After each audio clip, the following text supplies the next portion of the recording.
मैं ये बता रहा था अर्लियर क्लास में, essential feature of the valid contract, जिसमें मैंने पहला पॉइंट आपको बताया था, देयर मस्ट बी एटलीस्ट 2 पार्टीज, कम से कम 2 पक्षकार होने चाहिए। नंबर 2, ठहराव का होना। नंबर 3, ठहराव का वैधानिक रूप से लागू होना। नंबर 4, पक्षकारों के मध्य वैधानिक संबंध स्थापित करने की इच्छा का होना। नंबर 5, पक्षकारों में अनुबंध करने की क्षमता का होना। नंबर 6, सहमति का होना। और नेक्स्ट में बताया था स्वतंत्र सहमति का होना, there must be a free consent.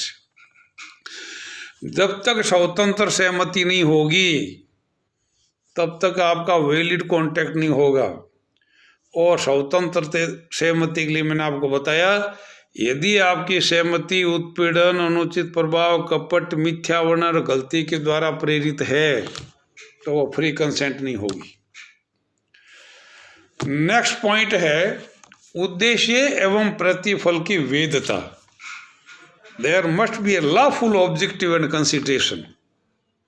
अब एक्स व्यक्ति ने वाई व्यक्ति के सम्मुख प्रस्ताव रखा कि आप जेड का मकान जला दीजिए, मैं आपको 10,000 रुपये दे दूंगा। प्रस्ताव भी है, स्वीकृति भी है, लेकिन न तो प्रतिफल वैध है न उद्देश्य वैध है। तो उद्देश्य और प्रतिफल वैध होने चाहिए। सेक्शन 23 के अंदर लिखा है कि उद्देश्य और प्रतिफल वैध तभी माना जाएगा जब वो कार्य इस प्रकार का न हो। कैसे? यानी निम्नांकित ठहराव ऐसे हैं जिनका उद्देश्य और प्रतिफल अवैध माना गया है, वैध नहीं है। जैसे राज नियम के द्वारा वर्जित कार्य को करना, एन एक्ट फॉरबिडेड बाय लॉ, कानून ही मना कर दिया।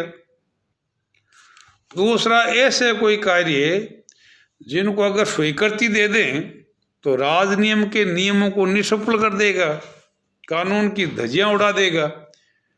जैसे हिंदू लॉज के अंदर अपने बच्चे को गोद में ले सकते हैं, लेकिन प्रतिफल के बदले अगर गोद लेने अगर शुरू कर दिए, इसको अगर स्वीकृति दे दी तो खरीद फरोख्त तो शुरू हो जाएगी। तीसरा, कपटपूर्ण कार्य, फ्रॉड, कोई भी धोखा देने वाला काम। चौथा, किसी व्यक्ति या संपत्ति को हानि पहुंचाने वाले ठहराव। पांचवा, अनैतिक कार्य, सेक्सुअली असॉल्ट। और लास्ट, ऐसा कार्य जो जननीति या लोक नीति के विरुद्ध हो, अगेंस्ट द पब्लिक ओपिनियन। लोग कहने लग जाए कि यार ये क्या काम किया, तो ऐसे जो ठहराव होंगे वो अनुबंध का रूप नहीं ले सकते।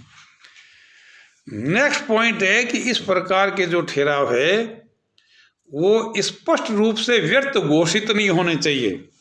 यदि क्लियरली अगर वॉइड है तो वो व्यर्थ ठहराव हो जाएंगे, वो कभी अनुबंध का रूप ले ही नहीं सकते। अगर वापस मैं रिपीट करूं तो पारिवारिक ठहराव, सामाजिक ठहराव, धार्मिक ठहराव, ये स्पष्ट रूप से व्यर्थ है। राजनीतिक ठहराव, अनुबंध के अयोग्य पक्षकारों के द्वारा किए गए ठहराव, सेक्शन 11। ऐसे ठहराव जिनमें दोनों पक्षकार विषय वस्तु संबंधी गलती पर हो, दोनों ही, section 20।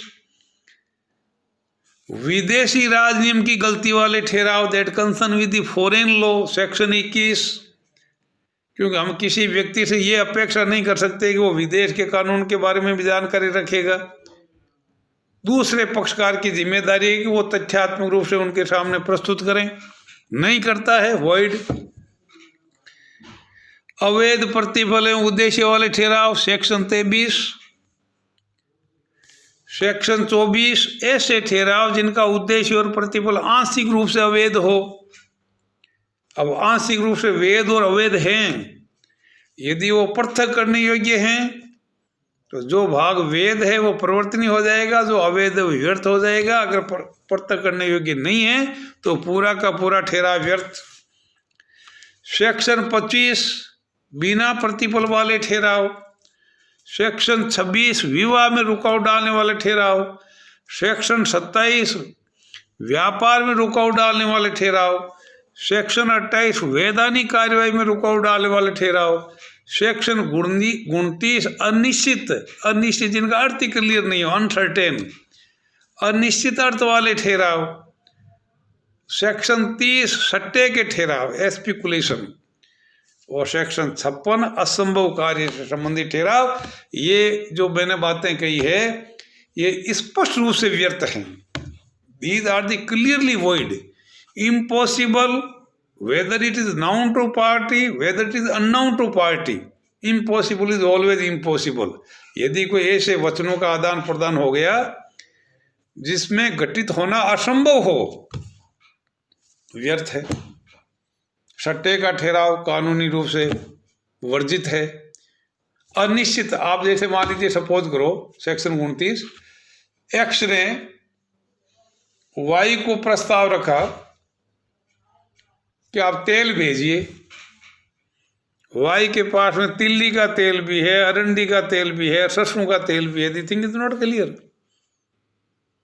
At the same time यदि वाई व्यक्ति के पास में एक ही ब्रांड का तेल है और एक्स ने प्रस्ताव रख दिया कि 2 डब्बे तेल के चाहिए, वाई व्यक्ति ने 2 डब्बे तेल के भेज दिए, वैलिड, क्योंकि ये इम्प्लाइड है कि अगले को ये जानकारी होनी चाहिए कि इसके पास में केवल एक ही ब्रांड का तेल है।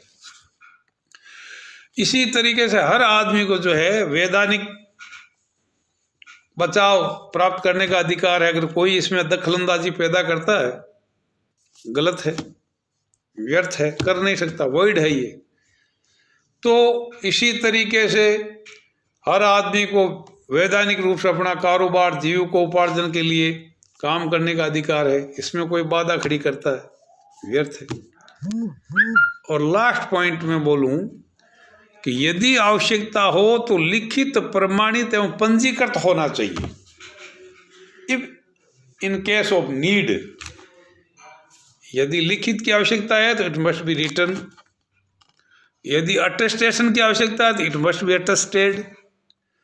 और यदि पंजीकृत डॉक्यूमेंट होना चाहिए तो इट मस्ट बी रजिस्टर्ड।